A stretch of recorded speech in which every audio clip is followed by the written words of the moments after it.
Hello viewers, welcome to Kruthi's cooking channel.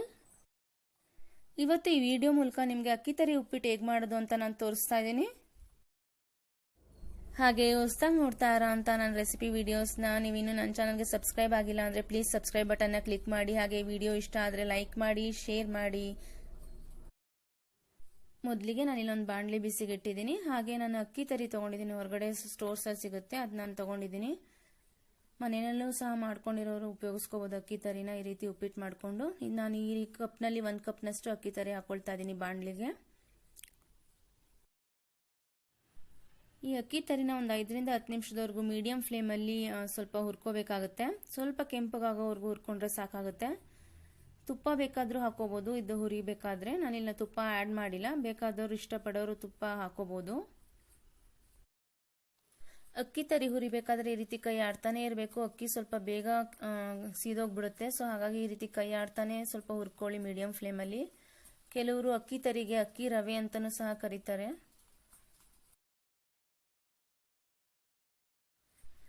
ನಾನಿಲ್ಲಿ ಅಕ್ಕಿ ತರಿ ಸ್ವಲ್ಪ ಕೆಂಪಗಾಗೋವರೆಗೂ ಹುರ್ಕೊಂಡಿದ್ದೀನಿ. ಒಂದು 5 ರಿಂದ 10 ನಿಮಿಷದವರೆಗೂ ಹುರ್ಕೊಂಡಿದ್ದೀನಿ. ಸೊ ಇದಾಗಿದೆ. ಇವಾಗ ಸ್ಟವ್ ಆಫ್ ಮಾಡ್ಕೊಂಡಿದ್ದನ್ನು ಒಂದು ಕಡೆ ಸೈಡಲ್ಲಿ ಎತ್ತಿಕೊಂಬರೋಣ.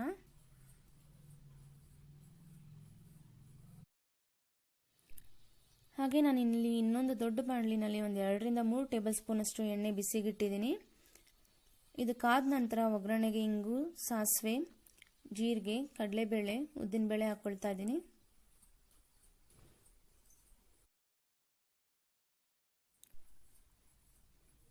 ಕಡಲೆಬೇಳೆ, ಉದ್ದಿನಬೇಳೆ ಎಲ್ಲ ಸ್ವಲ್ಪ ಕೆಂಪಗಾಗೋವರೆಗೂ ಹುರ್ಕೊಳ್ಳೋಣ ಇದನ್ನ.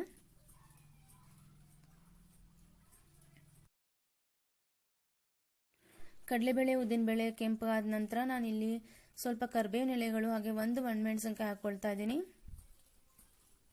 ಹಾಗೆ ಇದಕ್ಕೆ 2 ಈರುಳ್ಳಿನ ನಾನು ಈ ರೀತಿಯಾಗಿ ಕಟ್ ಮಾಡಿ ಇಟ್ಕೊಂಡಿದ್ದೀನಿ.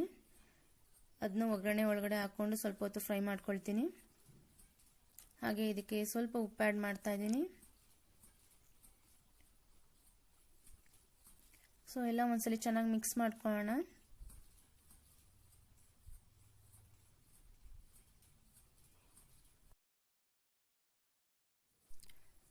ಅರಿಶಿನ ಬೇಕಾದರೂ ಹಾಕೋಬೋದು, ನಾನಿಲ್ಲಿ ಅರಿಶಿನ ಆ್ಯಡ್ ಮಾಡಿಲ್ಲ. ಇಷ್ಟಪಡೋರು ಹಾಕೋಬೋದು ಅರಿಶಿನ ಸಹ. ಹಾಗೆ ಈರುಳ್ಳಿನೆಲ್ಲ ಸ್ವಲ್ಪ ಚೆನ್ನಾಗಿ ಬಾಡೋದಿಕ್ಕೆ ಬೇಡ. ಒಂದು ಪ್ಲೇಟ್ ಕ್ಲೋಸ್ ಮಾಡಿ.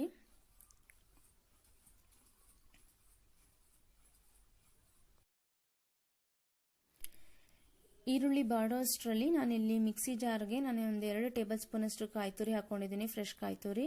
ಹಾಗೆ ಇದಕ್ಕೆ ಖಾರಕ್ಕೆ ನಾನು 4 ಹಸಿಮೆಣಸಿನಕಾಯಿ ತೊಗೊಂಡಿದ್ದೀನಿ. ನಿಮಗೆ ಖಾರಕ್ಕೆ ಎಷ್ಟು ಬೇಕೋ ಅಷ್ಟು ಹಸಿಮೆಣಸಿನಕಾಯಿ ಹಾಕೋಬೋದು.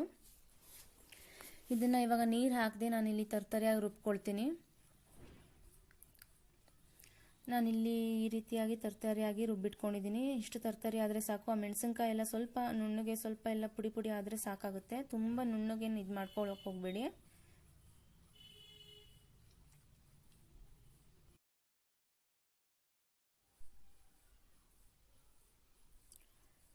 ಹಾಗೆ ಇಲ್ಲಿ ಈರುಳ್ಳಿ ಸಹ ಬಾಡಿದೆ.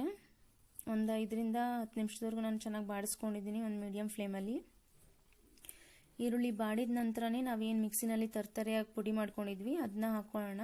ನಾನು ಇಲ್ಲಿ ಅಕ್ಕಿ ತರಿ ಉಪ್ಪಿಟ್ಟಿಗೆ ನಾನು ಯಾವಾಗಲೂ ಹೀಗೇನೆ ಮಾಡೋದು.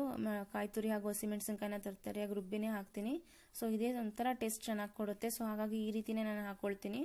ಒಗ್ಗರಣೆಗೆ ಡೈರೆಕ್ಟಾಗಿ ಹಸಿಮೆಣಸಿನಕಾಯಿ ಹಾಕಲ್ಲ. ಈ ರೀತಿ ಕಾಯಿ ತುರಿನಲ್ಲಿ ತರ್ತರಿಯಾಗಿ ರುಬ್ಬಿ ಹಾಕೋದ್ರಿಂದ ಅದೇ ಒಂಥರ ಡಿಫ್ರೆಂಟ್ ಟೇಸ್ಟ್ ಕೊಡುತ್ತೆ. ಸೊ ಈ ಮೆಥಡಲ್ಲಿ ಒಂದ್ಸಲಿ ಮಾಡಿ ನೋಡಿ. ಕಾಯಿ ತುರಿ ಹಸಿಮೆಣಸಿನಕಾಯಿನ ತರ್ತರಿಯಾಗಿ ರುಬ್ಕೊಂಡಿದ್ನ ಒಗ್ಗರಣೆಗೆ ಹಾಕಿದ್ಮೇಲೆ ಸ್ವಲ್ಪ ಇದು ಹಸಿ ವಾಸನೆ ಹೋಗೋವರೆಗೂ ಬಾಡಿಸ್ಕೋಬೇಕಾಗತ್ತೆ, ಒಂದು 3 ನಿಮಿಷದವರೆಗೂ. ಕಾಯಿ ತುರಿ ಹಾಕಿರೋದ್ರಿಂದ ಬೇಗ ಸೀದೋಗುತ್ತೆ. ಹಾಗಾಗಿ ಒಂದು ಮೀಡಿಯಂ ಫ್ಲೇಮಲ್ಲಿ ಈ ರೀತಿ ಕೈಯಾಡ್ತಾನೆ ತಿರ್ಕೋಬೇಕು.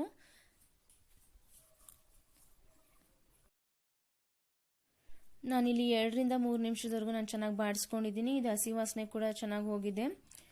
ಸೊ ಇದು ಚೆನ್ನಾಗಿ ಬಾಡಿದ ನಂತರ ನಾನಿಲ್ಲಿ ನೀರು ಆ್ಯಡ್ ಮಾಡ್ತಾ ಇದ್ದೀನಿ. ಈ ಕಪ್ನಲ್ಲಿ ನಾನು 1 ಕಪ್ನಷ್ಟು ಅಕ್ಕಿ ತರಿ ತೊಗೊಂಡಿದ್ದೆ. ಅದೇ ಕಪ್ನಲ್ಲಿ ನಾನು 3ರಷ್ಟು ನೀರು ಆ್ಯಡ್ ಮಾಡ್ತಾ ಇದ್ದೀನಿ. ಅಕ್ಕಿ ತರಿ ಸ್ವಲ್ಪ ನೀರು ಹೆಚ್ಚಿಗೆ ಇಡಿಸುತ್ತೆ. ಸೊ ಹಾಗಾಗಿ 1 ಕಪ್ಗೆ ನಾನು 3 ಕಪ್ನಷ್ಟು ನೀರು ಆ್ಯಡ್ ಮಾಡ್ತಾ ಇದ್ದೀನಿ.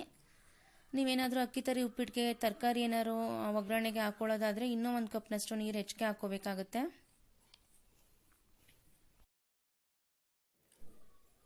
ನೀರು ಹಾಕಿದ್ಮೇಲೆ ಒಂದ್ಸಲಿ ಚೆನ್ನಾಗೆಲ್ಲ ಮಿಕ್ಸ್ ಮಾಡಿಕೊಂಡು ಇದನ್ನ ಸ್ವಲ್ಪ ಚೆನ್ನಾಗಿ ಕುದಿಯೋದಕ್ಕೆ ಬಿಡೋಣ. ಒಂದು ಪ್ಲೇಟ್ ಕ್ಲೋಸ್ ಮಾಡಿ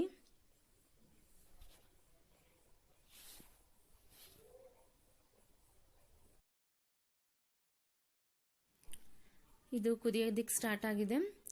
ಸೊ ಉಪ್ಪು ಆಲ್ರೆಡಿ ನಾವು ಈರುಳ್ಳಿ ಒಗ್ಗರಣೆ ಮಾಡಬೇಕಾದ್ರೆ ಸ್ವಲ್ಪ ಆ್ಯಡ್ ಮಾಡಿದ್ವಿ. ಸೊ ಈಗ ಟೇಸ್ಟ್ ನೋಡ್ಕೊಂಡು ಇನ್ನೊಂದು ಸ್ವಲ್ಪ ಬೇಕಂದ್ರೆ ಆ್ಯಡ್ ಮಾಡ್ಕೊಳ್ಳೋಣ. ನಾನಿಲ್ಲಿ ಇನ್ನೊಂದು ಸ್ವಲ್ಪ ಆ್ಯಡ್ ಮಾಡ್ತಾ ಇದ್ದೀನಿ ಉಪ್ಪು ಆ್ಯಡ್ ಮಾಡಿದ್ಮೇಲೆ ಚೆನ್ನಾಗಿ ಒಂದ್ಸಲಿ ಮಿಕ್ಸ್ ಮಾಡ್ಕೊಳ್ಳೋಣ. ನಂತರ ಸ್ಟವ್ನ ಲೋ ಫ್ಲೇಮ್ ಮಾಡಿ ನಾವೇನು ಹುರಿದಿಟ್ಕೊಂಡಿದ್ವಿ ಅಕ್ಕಿ ತರಿನ 1 ಕಪ್ನಷ್ಟು ಅಕ್ಕಿ ತರಿ ಹುರಿದಿಟ್ಕೊಂಡಿದ್ವಲ್ಲ ಅದನ್ನ ಆ್ಯಡ್ ಮಾಡ್ಕೊಳ್ತಾ ಇದ್ದೀನಿ. ಸೊ ಹಾಕೊಂಡ ತಕ್ಷಣ ಚೆನ್ನಾಗೆಲ್ಲ ಲೋ ಫ್ಲೇಮಲ್ಲೇ ಚೆನ್ನಾಗಿ ಒಂದ್ಸಲಿ ಮಿಕ್ಸ್ ಮಾಡ್ಕೊಳ್ಳಿ, ಗಂಟಿಲ್ದೇ ಇದ್ದಂಗೆ. ಹಾಕೊಂಡ ತಕ್ಷಣ ಚೆನ್ನಾಗಿ ಒಂದ್ಸಲಿ ಮಿಕ್ಸ್ ಮಾಡ್ಕೊಂಡ್ರೆ ಏನು ಗಂಟಾಗಲ್ಲ.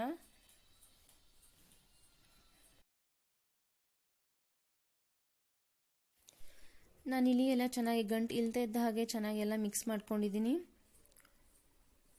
ಇದನ್ನ ಇವಾಗ ಒಂದು ಪ್ಲೇಟ್ ಕ್ಲೋಸ್ ಮಾಡಿ ಬೇಯೋದಕ್ಕೆ ಬಿಡಬೇಕಾಗತ್ತೆ.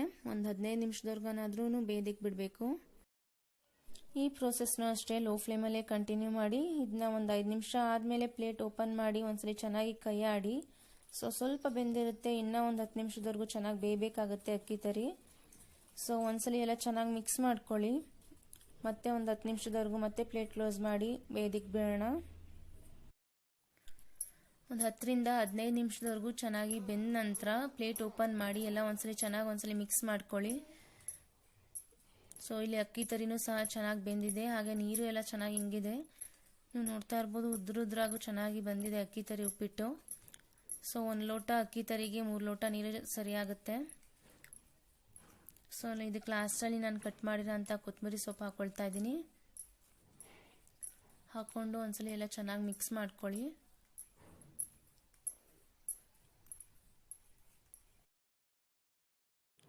ಕೊತ್ತಂಬರಿ ಸೊಪ್ಪೆಲ್ಲ ಹಾಕೊಂಡ್ಮೇಲೆ ಚೆನ್ನಾಗಿ ಒಂದ್ಸಲಿ ಮಿಕ್ಸ್ ಮಾಡಿಕೊಂಡು ಸ್ಟವ್ ಆಫ್ ಮಾಡ್ಕೊಳ್ಳೋಣ. ಲಾಸ್ಟಲ್ಲಿ ಇದಕ್ಕೆ ಸ್ವಲ್ಪ ಬೇಕಾದ್ರೆ ನಿಂಬೆ ರಸ ಇಷ್ಟಪಡೋರು, ಹುಳಿ ಇಷ್ಟಪಡೋರು ಹಾಕೋಬೋದು ನಿಂಬೆ ರಸ ಬೇಕಾದರೆ. ನಾನಿಲ್ಲಿ ಆ್ಯಡ್ ಮಾಡಿಲ್ಲ. ಸೊ ಅಕ್ಕಿ ತರಿ ಉಪ್ಪಿಟ್ಟು ಇದು ರೆಡಿ ಆಗಿದೆ. ಪ್ಲೇಟಿಗೆ ಒಂದು ಸರ್ವ್ ಮಾಡಿದ್ದೀನಿ ನಾನಿಲ್ಲಿ. ನೀವು ಸಹ ನಿಮ್ಮ ಮನೆಗಳಲ್ಲಿ ನಾನು ಮಾಡಿ ತೋರಿಸಿದಂತಹ ಮೆಥಡಲ್ಲಿ ಅಕ್ಕಿ ತರಿ ಉಪ್ಪಿಟ್ಟನ್ನ ಮಾಡಿ ನೋಡಿ. ಹಾಗೆ ನಿಮ್ಮ ಅನಿಸಿಕೆಯನ್ನು ನನಗೆ ಕಮೆಂಟ್ ಮೂಲಕ ತಿಳಿಸಿ. ತುಂಬಾ ಒಂಥರ ಡಿಫ್ರೆಂಟ್ ಟೇಸ್ಟ್ ಕೊಡುತ್ತೆ. ಸೊ ಮನೆಯಲ್ಲಿ ಒಂದ್ಸಲಿ ಟ್ರೈ ಮಾಡಲೇಬೇಕು ನೀವು ಇದನ್ನ. ಹಾಗೆ ಈ ವಿಡಿಯೋ ಮೂಲಕ ನಾನಿವತ್ತು ತೋರಿಸ್ಕೊಟ್ಟಂತಹ ಅಕ್ಕಿ ತರಿ ಉಪ್ಪಿಟ್ಟಿನ ರೆಸಿಪಿ ನಿಮಗೆ ಇಷ್ಟ ಆದರೆ ಲೈಕ್ ಮಾಡಿ. ಹಾಗೆ ನಿಮ್ಮ ಫ್ಯಾಮಿಲಿ ಹಾಗೂ ಫ್ರೆಂಡ್ಸ್ಗೆ ಶೇರ್ ಮಾಡೋದಂತೂ ಮರಿಬೇಡಿ. ಹಾಗೆ ಕೊನೆಯದಾಗಿ ಯಾರೆಲ್ಲ ನನ್ನ ಚಾನಲ್ಗೆ ಇನ್ನೂ ಸಬ್ಸ್ಕ್ರೈಬ್ ಆಗಿಲ್ಲ ಪ್ಲೀಸ್ ಸಬ್ಸ್ಕ್ರೈಬ್ ಬಟನ್ನ ಕ್ಲಿಕ್ ಮಾಡಿ.